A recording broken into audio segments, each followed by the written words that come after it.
Mercedes C-Class has been around for a while now, and it's been constantly updated, constantly changed, and Mercedes would tell you, and I do believe them, constantly improved. This is the latest version, launched not very long ago.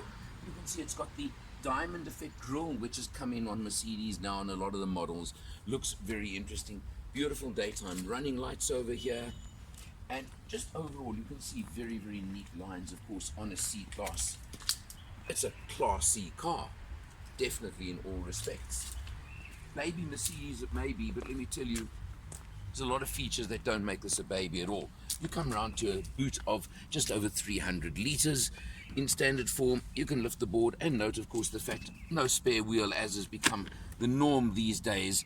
And of course, you get inflation kits, run flat tires, everything of the sort that you don't need spare wheels anymore. But very neat, very well finished off overall. This particular car, of course, has very classy mag wheels, 19-inch wheels on it, and just overall, you can see where the C-Class is an executive saloon.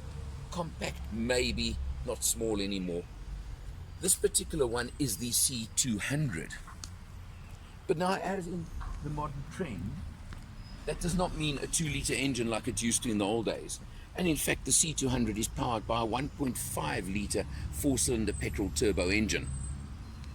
Bit of mild hybrid involved as well over here. It's a little bit too technical for me, I'll be honest. But the engine puts out 135 kilowatts, 280 newton meters of torque, and that gives lots of go. Let's check it out inside. This video is going to include a feature on the C220 as well, which I'm testing just after this one. So we're going to do the two together just for a change. And I can tell you now, if you have a look, I've done 537 kilometers on this test, 8.6 liters per 100 kilometers. Well, you can take that any way you like. Considering I have used the multi-mode transmission, I've used Sport Plus mode a few times, I don't think it's bad. Of course, typically Mercedes, if you have a look over there, the stalk for the gear shift. Different, unusual Mercedes, can I say that? Lovely gear shift, 9-speed automatic on these models on the C-Class now. So it is a lovely smooth gearbox. As I said, you do have the multi-mode. You come down to the steering wheel, which now has, of course, the modern Mercedes multifunction steering wheel with the touch pads over here that you simply click or roll on virtually to change the screen. As I'm sure you can see, I'm scrolling through. There's a range still of 274 kilometers in the tank of this car, 66-litre tank, so it does help. Your eco bonus, it shows you over here if you want to check that you're behaving yourself while driving. Come across the center over here, and I'm going to now come over to my little picky points on this particular test car. Let me frame it this way. Rather small screen, number one, but I could live with that.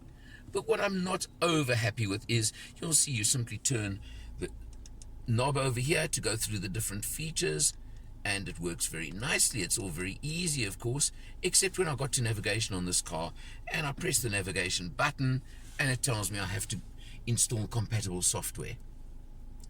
At the price, I must be honest, I would like to see that as standard. That's me. My little moan, my little gripe on this car. I'm done.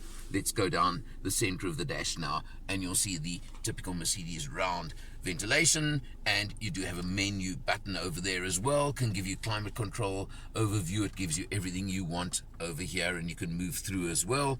Down to, again, it tells you navigation, which isn't there. I've said enough on that subject. Down to the controller here for, of course, the touch screen, and I mentioned the switch here for the dynamic system, where you just press the little button, and over there you'll see it now says I've gone to sport. It alters your engine mapping. It does seem to alter, especially when you go to Sport Plus, it does certainly seem to make that ride a touch harder as well. You can see the ESP is affected and things like that. All very neat, very nice, very comfortable. This particular test car is also fitted with a dual panoramic roof. As you see, I've got it open for you right now. The front section can also open, but not quite as far as I would have expected. But again, anyway, that's just the way it works on this car. Lots of space in the back seat as far as I'm concerned. It certainly is pretty spacious, not like the complaint of the early versions of the C-Class that were a little bit cramped in the back. they've solved that problem and resolved it very, very well. So, C-Class Mercedes obviously competes against the long list of BMW 3 Series, Audi A4, Jaguar XE can come into it, Lexus IS comes into it, and I'm sure I'm going to upset one of the manufacturers along the way by leaving them out, but I think you get the picture.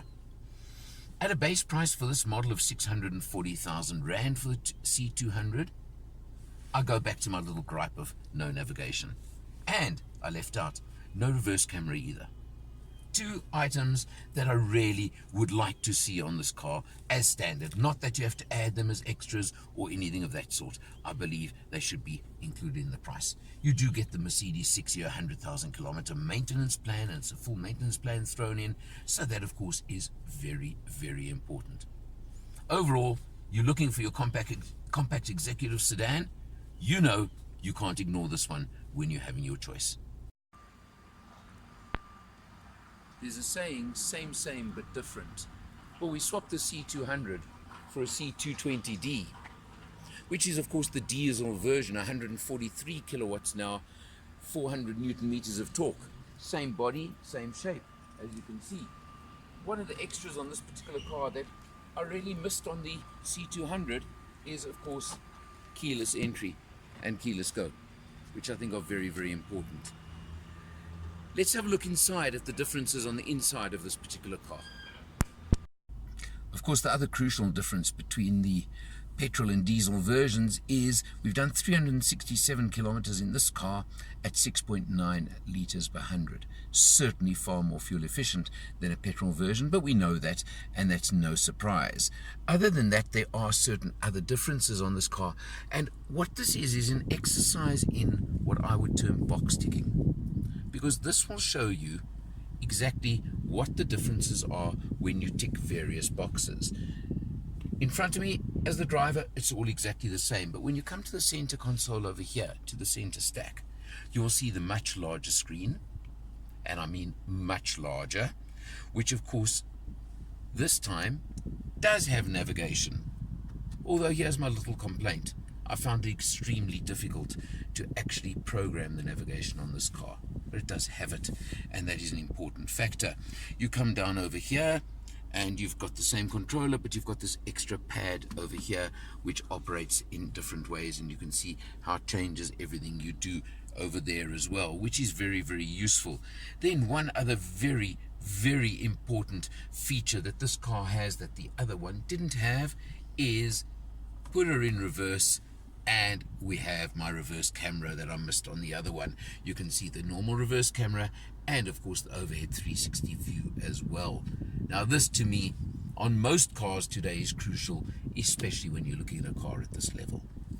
Other than that, it's pretty much similar. You do have buttons over here for rear park distance control and the camera to turn them off, which is different, but it doesn't really make a big difference over there.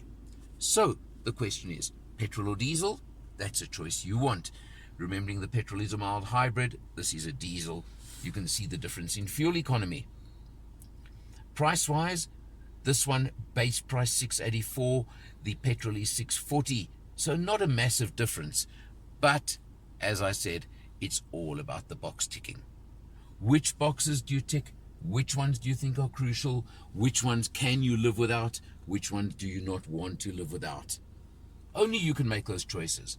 But there are so many boxes to tick on a car like this that really take your time, be very careful, and consider very, very carefully which boxes you tick. I think I know which ones I would, but it's always a personal choice.